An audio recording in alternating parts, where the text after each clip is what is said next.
मैं सूरज भारती आप सभी का वर्ड इनकार्नेशन में स्वागत करता हूं। आज का विषय है भारत शासन अधिनियम 1919 यानी कि मॉन्टेग्यू चेम्सफोर्ड सुधार अधिनियम।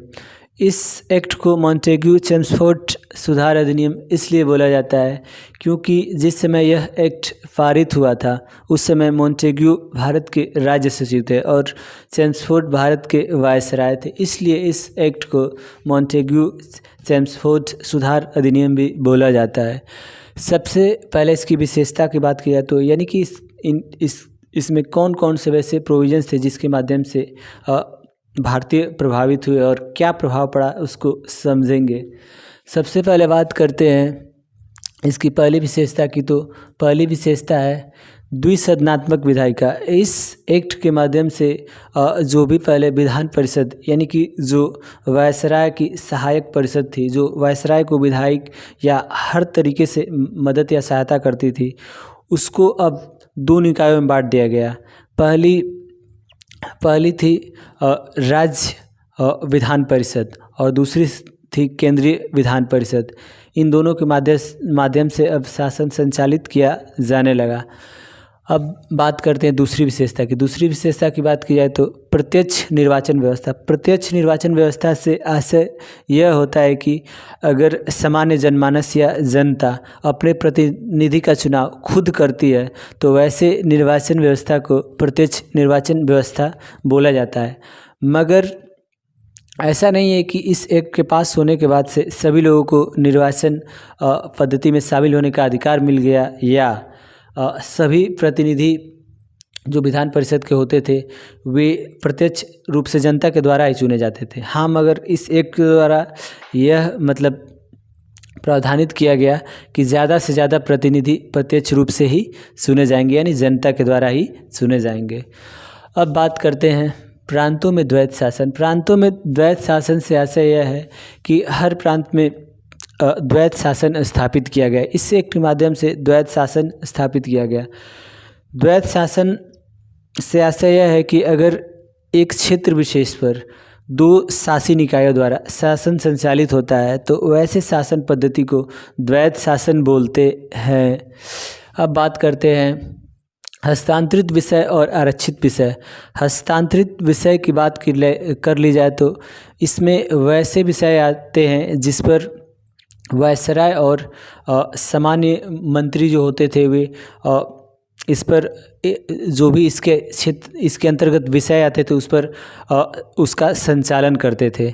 अब बात करते हैं आरक्षित विषय। आरक्षित विषय में जैसे कि रक्षा और वित्त ये सभी जो भी विषय थे इन पर वायसराय और उसकी कार्यकारिणी सभा ये सभी इन क्षेत्रों को संचालित करते थे और इन विषयों पर जो भी एक्शन लेना होता था इन्हीं का कार्य था। अब बात करते हैं विधान परिषद के सदस्य। विधान परिषद के सदस्य की बात कर ली जाए तो इस एक्ट के पारित होने के बाद कुछ परिवर्तन हुए, जैसे कि अब ज़्यादा से ज़्यादा विधान परिषद के जो सदस्य थे वे प्रत्यक्ष रूप से चुने जाने लगे, न कि मनोनय के द्वारा चुने जाते थे।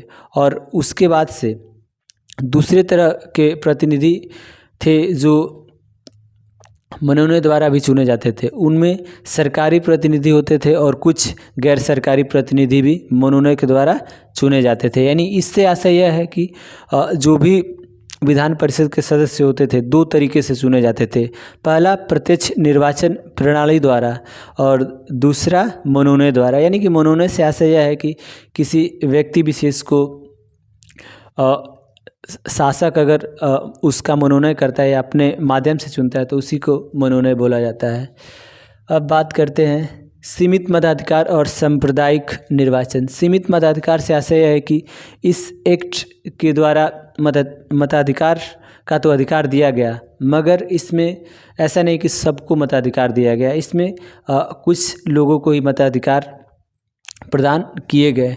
और सांप्रदायिक निर्वाचन से आशय यह है कि जो भी अलग अलग पंथ थे, अलग अलग धर्म थे, अलग अलग जातियाँ थी, उनके लिए अलग अलग निर्वाचन क्षेत्र बनाए गए। यानी कि इसमें समानतः इसका यही नियम होता है कि अगर कोई धर्म विशेष के लोग हैं तो उसके प्रतिनिधि को उसी समुदाय के लोग ही चुनेंगे, यानी कि दूसरे समुदाय का व्यक्ति दूसरे समुदाय के व्यक्ति को नहीं चुन सकता है। यही है सांप्रदायिक निर्वाचन मंडल का सिद्धांत।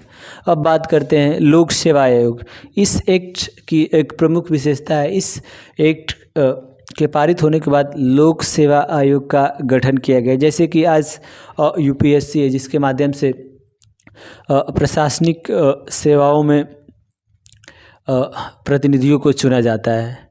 अब बात करते हैं केंद्रीय बजट और राज्य बजट। इस एक्ट के पारित होने के बाद केंद्रीय जो बजट था वो राज्य बजट से अलग कर दिया गया, यानी कि अब केंद्र का जो बजट था उसको अलग उसको पेश किया जाता था और राज्य का जो बजट था उसको अलग पेश किया जाता था। अगली विशेषता की बात करें तो महिलाओं का मताधिकार। इस एक्ट के द्वारा महिलाओं को भी मताधिकार प्रदान किया गया। ये इस एक्ट की सबसे अच्छी बात थी। अब बात करते हैं आर्थिक शोषण। आर्थिक शोषण की बात की जाए तो इस एक्ट का अगर मूलतः उद्देश्य निकाला जाए तो इसमें बहुत से ऐसे प्रोविजंस थे जिसके माध्यम से इसका स्पष्ट उद्देश्य यही दिखता था कि ज़्यादा से ज़्यादा भारत का आर्थिक शोषण किया जा सके और ज़्यादा से ज़्यादा धनोपार्जन किया जा सके। धन्यवाद।